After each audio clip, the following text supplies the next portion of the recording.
भारत के युवाओं, आपके समक्ष में एक बहुत ही महत्वपूर्ण विषय पे आज बात करना चाहता हूँ। आप देखिए, अभी इलेक्शन कमीशन ने एमएलए के लिए और एमपी के लिए जो खर्चा करने की एक लिमिट है, उसको उन्होंने बढ़ाकर 28 लाख से एमएलए के लिए करीब 45 लाख कर दिया है। और एमपी के लिए जो खर्चा करने की है वो अपने इलेक्शन में खर्चा कर सकते हैं, 85 लाख से बढ़ाकर उसको 95 लाख 95 लाख कर दिया गया है। तो यहाँ पर महत्वपूर्ण मुद्दे की बात यह है कि भारतवर्ष में कितने लोग ऐसे हैं जिनके पास 50 लाख से रुपया ऊपर है।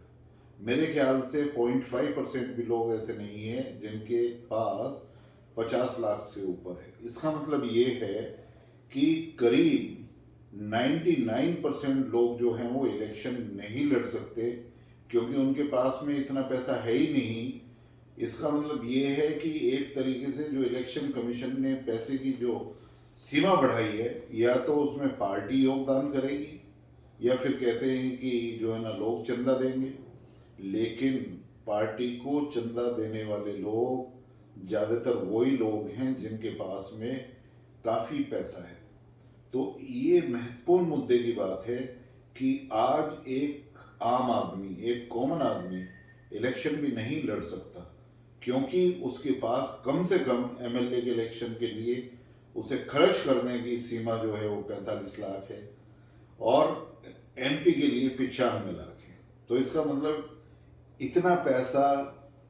ये मान लिया है इलेक्शन कमीशन ने कि इतना लगता ही है। लगता तो लोग खर्च करते हैं इससे 100 गुना ज़्यादा, कोई 200 गुना ज़्यादा, कोई 500 गुना ज़्यादा,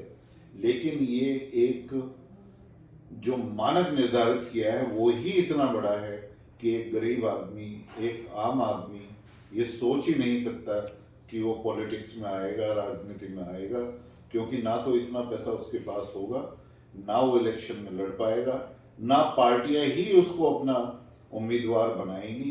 तो ये देखिए भारत देश के लिए कितनी बड़ी त्रासदी है।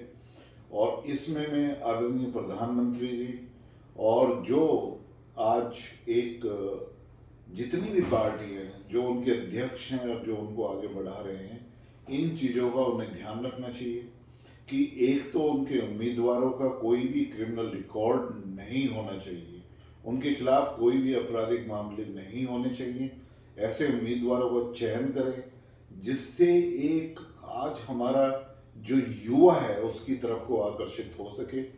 उसको एक तरीके से अपना जो है ना रोल मॉडल वो बना सके कि यस,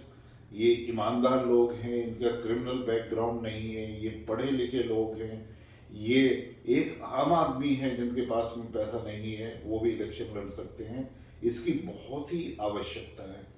आज भारतवर्ष एक ऐसे मार्ग पर खड़ा है जहाँ पर वो बहुत ही तेजी से विकसित करती हुई एक आर्थिक हमारा आर्थिक पद्धति बहुत ही तेजी से, और जो हमारी इकोनॉमी है वो बहुत ही एक तरीके से फास्टेस्ट ग्रोइंग इकोनॉमी है वर्ल्ड के अंदर, और वो रहेगी। इसीलिए मैं युवाओं को कह रहा हूँ कि आज आप कंधे से कंधा मिलाकर हमारे आदरणीय प्रधानमंत्री जी का साथ दीजिए, और ऐसे मुद्दों को भी कभी भी आदमी को जवाबदेही पूछनी चाहिए। प्रधानमंत्री जी भी यही कहते हैं कि आपको यस मैन नहीं होना चाहिए, आपको नो भी कहना आना चाहिए, लेकिन नो इस तरीके से कहें कि जहाँ पर एक तरीके से एक गरीब आदमी का या भारतवर्ष को आगे बढ़ाने के लिए यदि उस नो की ज़रूरत है, या ऐसे मुद्दे जो सरकार के समक्ष आने चाहिए, या प्रधानमंत्री जी के समक्ष आने चाहिए, या मुख्यमंत्री के समक्ष आने चाहिए, वो आपको निर्भीकता से उन मुद्दों को आगे रखना चाहिए। और ये इलेक्शन का मुद्दा जो मैंने उठाया है ये बहुत ही महत्वपूर्ण है, क्योंकि आज का युवा वो एस्पिरेशनल है। जहाँ एक तरफ हमारे युवा वो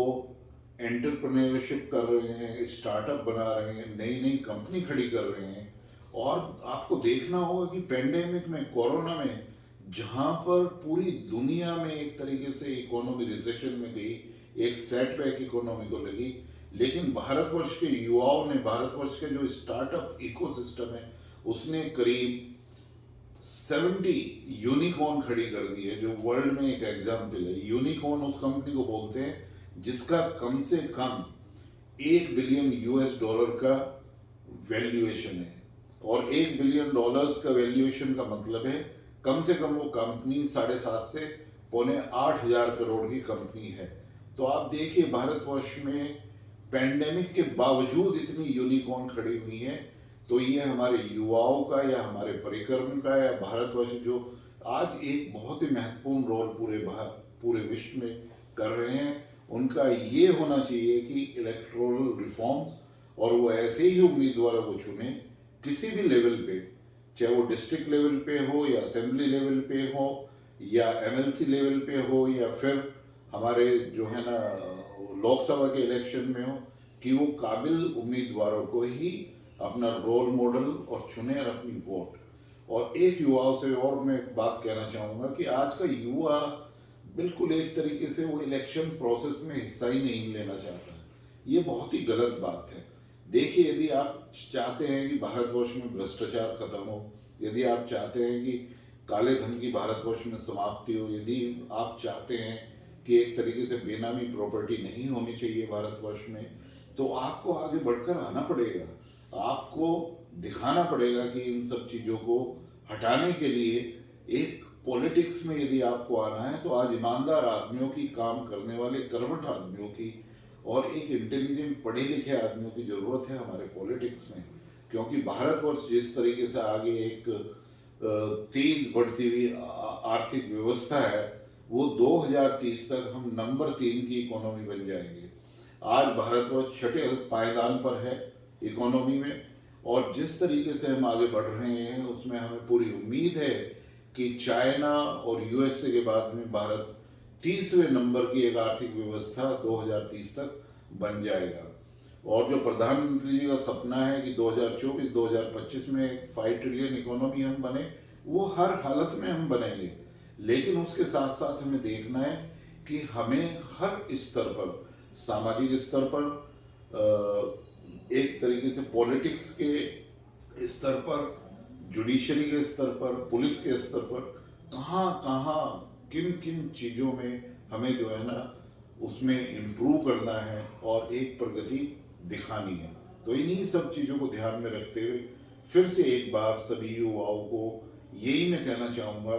कि आप इलेक्शन में उसी उम्मीदवार को चुनिए जो बहुत ही ईमानदार हो,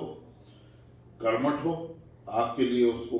और अपने इलाके के लिए कुछ करने की उसमें क्षमता हो, और